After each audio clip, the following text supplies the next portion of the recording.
and welcome right here. We are at an intermission here at the WIAA State Selection Show. I'm Coach Bryon, and we are joined here on the stream by Sultan High School alumnus and Tacoma News Tribune, your sports high school. Okay, high school sports coordinator for the Tacoma News. Try that again. High school sports coordinator for the Tacoma News Tribune. There we go. We're getting this figured out. Yeah, we'll get it going. We'll get it going. So I've been following you on Twitter, and I get to see all your adventures throughout the the state. one follower I have. I was wondering who that person was. Yeah, and that's finally me. found him. I'm so happy. Well, I'm glad you have one follower because I have 81. I'll get there someday. Yeah, someday you'll be as good as me, right? I remember you in high school. I remember you doing ASB at Sultan High School, and I used to help out. I was not ASB, though. I was the class president, and I ran unopposed. So I got every single vote. I got 100% of the vote when I ran. 100% of the vote when you ran. Well, that's always a good thing. I was unanimous president when I was joined Sultan High School class president. Also the other, just last week, I believe it was last week, I heard you on KGR Sports Radio. Yeah, they'll sometimes bring me on there occasionally. It's kind of like a News Tribune rite of passage. So we used to have a guy, Ryan Divish, who's now the beat writer for the Seattle Mariners. He used to work at the News Tribune, was a high school writer. They would bring him on. He ends up going to the Seattle Times now. They had Eric Williams, who used to be a high school sports reporter for the Tacoma News Tribune, now works for ESPN.com. They used to bring him on, so they keep wondering, okay, what's the next big thing I'm going to be able to do? It's pretty big shoes to fill following a couple of those guys. And so they keep putting a lot of pressure on me, and they expect if I come on, there's like some of that old Eric Williams and Ryan Divish magic that's going to, vault me to greater pasture or something. So, well, I'll just let you know that we're proud of you and Sultan. So thank you. And I enjoy watching your exploits. But we're here for the WIAA State Basketball Selection Show. We have 3 different sessions. We just got done with the 1B and the 2B selections for the boys and girls, and those are all in the books. So, any up and coming teams that you think are going to really surprise anybody out there this year? Or I would have said Sultan, but unfortunately, Coach Nate Trichler, my former coach, as you know, just didn't get it done this year. They're not in state. They will get there. I'm planning next year. We'll have the Sultan High School boys basketball team will be in the state tournament. I'm counting on you, Trich. But over in our area, now that I've gotten from Sultan, I live in Puyallup, but we cover more than 65 teams in the South Zone. We have a lot of really good ones. The top one in 4A is Federal Way. They improved to 26-0 yesterday. I got to cover them against Woodinville, which is the 10th ranked team in the state. Federal Way is the top ranked team in the state, defending state champions. They got a kid who's 6'10", San Diego State University signing named Jalen McDaniels. He's the highlight reel every single time you watch him play. It's really fun watching that kid play, and got to watch him a lot last year too. But this year he's really taken his game to another level. I mean, you can see that he's going to be a great prospect at the next level when he gets to Division I. So Federal Way certainly a team to watch out for. They actually have a couple other kids, super athletes. One is Christian Jones, who's a UW baseball signee, considered one of the top prospects in the nation. Actually, Baseball America named him a top 150 prospect. He's playing basketball for the team. Started from last year, starting from again this year. And they have another guy, Jamon Jones, who is signed to go play football at Washington State University too. So they have a lot of athletes, not just in basketball on that team. That's a fun team to watch. That's in 4A. Actually, the team that's really only pushed them, given their toughest test this year, is Curtis High School, which is over in University Place, right near Tacoma, where Isaiah Thomas, the now Boston Celtics All-Star, is from.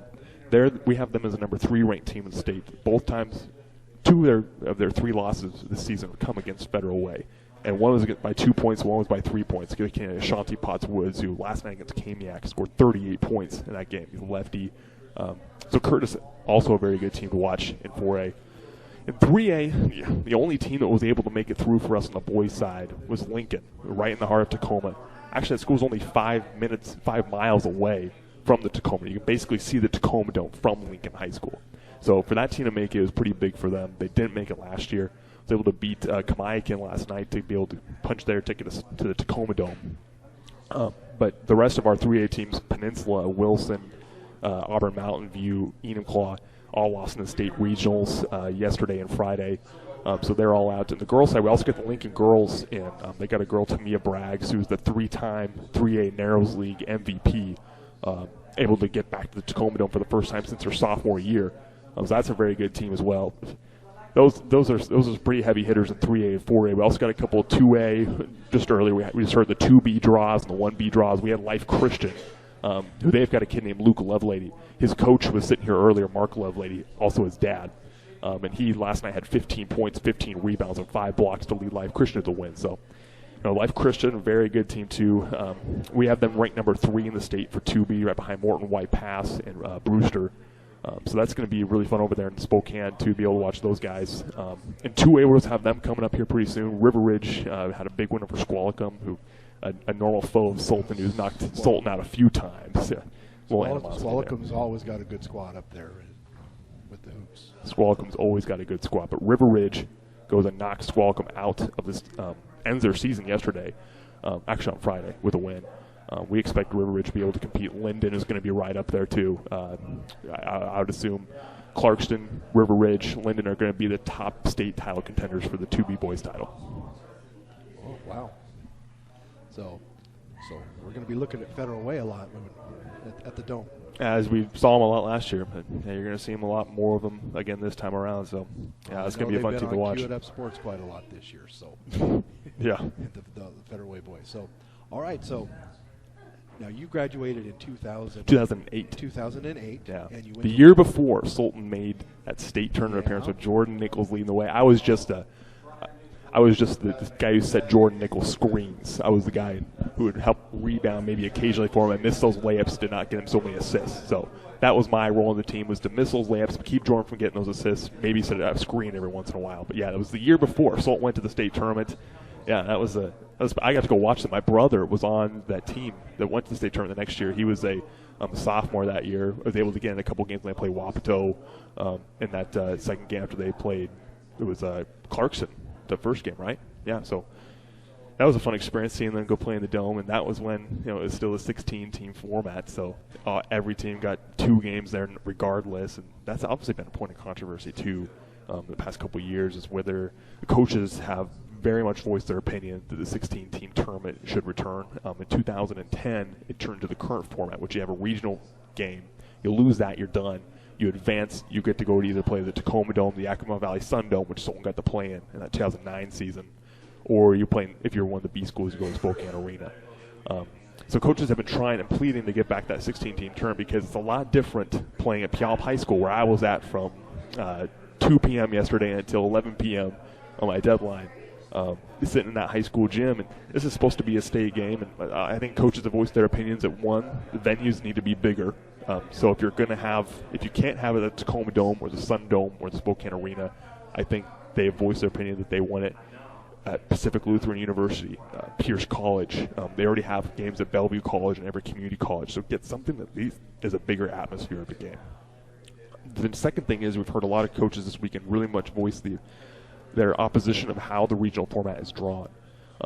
So, for instance, on Friday, I got to go to Rogers High School in Puyallup, and I covered Auburn Mountain View, which had only lost 1 game, won its district title, won its league title for the second consecutive year, was making its first ever state appearance in school history. They draw Rainier Beach in that game, which is, we have this number 2 ranked team in the state. Happened because Rainier Beach lost its first round game in Metro League without 2 of its key players in that game. And ends up winning out to reach that game. Well, the WIAA says, our Mountain View, you're a 1 seed. Rainier Beach, you're a 5 seed. We'll pin you guys against each other, when the reality was that those are 2 of the top-ranked teams. There's some obviously pretty upset coaches about that. I wanted to see if maybe we'll see some changes. A lot of people would voice their opinion in support of how it currently is, because it puts a lot of emphasis on winning your district tournament, and just because you had a good regular season doesn't mean that you're necessarily a good team in postseason. So places a lot of emphasis on the district tournament success, which our Mountain View had, and just was able to win that game. And there's some things that maybe might be in the works. One is how the regional seedings are formed, how you decide who's going to play who. 2, where those venues are.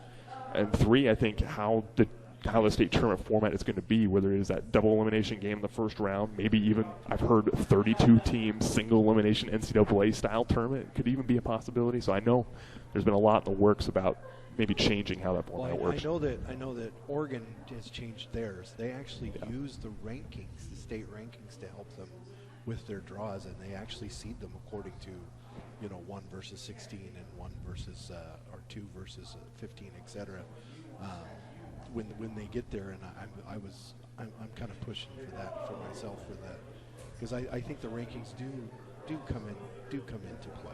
And there's flaws with that too, because then whose rankings are you going by? You're going to go by the Tacoma News Tribune's rankings. I'm not going to say that I'm the know-it-all of the state, but I'm certainly going to try to do my best to put out a decent ranking.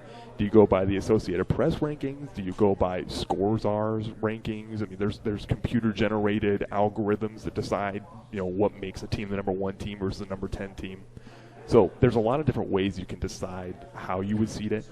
And so there's always controversy of, well, is this team really number 1? Is this team really number 1? It's very subjective in that sense. Whereas now in the district tournament, people like this is because it's not very subjective. It's pretty objective. You say, well, if you won your district, you're a number 1 seed going to regional. You're going to play 3 or 4 seed from this district, barring travel. So they like to say, if you are a higher seed, you shouldn't have to travel as far. Lincoln, for example, in our district, the West Central District, West Central Southwest bi-district tournament, took 5th in its district out of 6 teams. So it took the 5th seed to state out of the 6 seeds that will go to state from that district.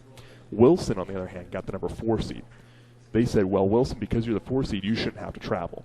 So they put them against top-ranked Garfield, which has, loads of Division I talent, our number 1 ranked team in the state. But they didn't have to travel very far to go do that. They went to Bellevue College. Lincoln, on the other hand, gets to go play Kamaikan.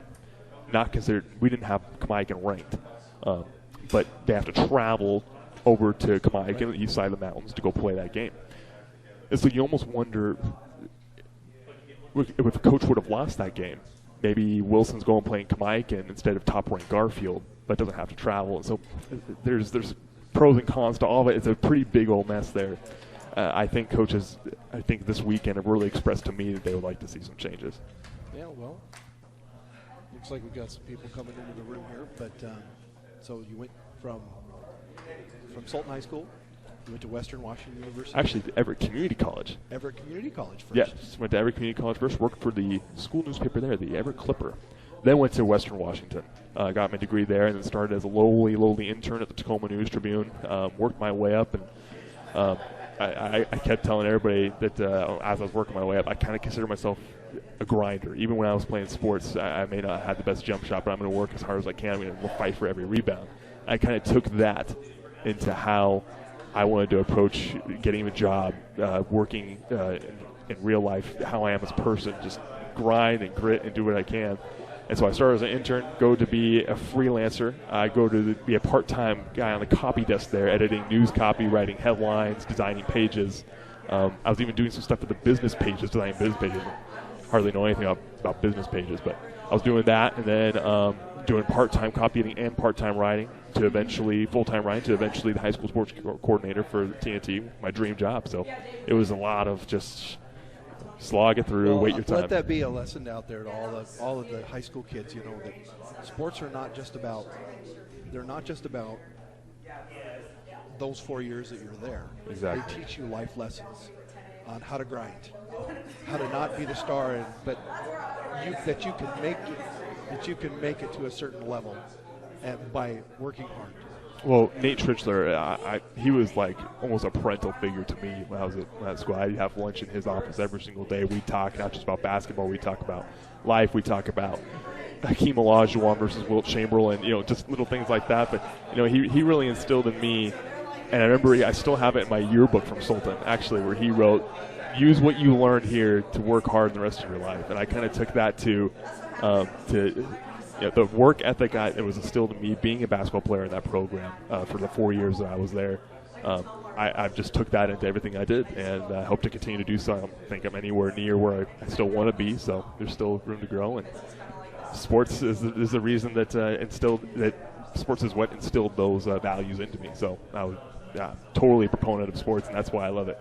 Well, I can tell you you're one of our favorites here on TurkPride.tv. Well, thank you. Thanks for having me on. Yeah, thanks very much for coming on air with us. And this is TJ Cotterill from the Tacoma News Tribune here, and he's here covering the state hardwood basketball show for the WIAA with the WIAA. And I'm Coach Bryon, and we'll see you back here when we're ready to do the draw for the 2As and the 1As. Go Turks. Turks. #Turks first.